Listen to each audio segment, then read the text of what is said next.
નમસ્કાર દર્શક મિત્રો, જનરપન ન્યૂઝમાં આપનું સ્વાગત છે। હું છું આપણો મિત્ર કંચન પરમાર। આવો સાંભળીએ આજના મુખ્ય સમાચાર।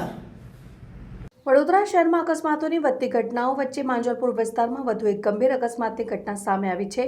દરબાર ચોકડી નજીક ડીપીએસ સ્કૂલ બસે પાછળથી ટક્કર મારતા મોપેડ સવાર આધેડ ગંભીર રીતે ઇજાગ્રસ્ત થયા હતા। ઇજાગ્રસ્તને તાત્કાલિક સારવાર માટે એસએસજી હોસ્પિટલ ખાતે ખસેડવામાં આવ્યા।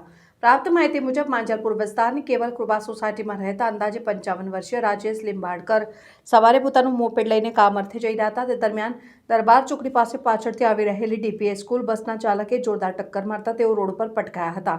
અકસ્માતને કારણે તેમને શરીરના વિવિધ ભાગોમાં ગંભીર ઇજાઓ પહોંચી હતી। અકસ્માત બાદ ઘટના સ્થળે લોકોના ટોળા એકત્ર થઈ ગયા હતા અને તાત્કાલિક 108 એમ્બ્યુલન્સને જાણ કરવામાં આવી હતી।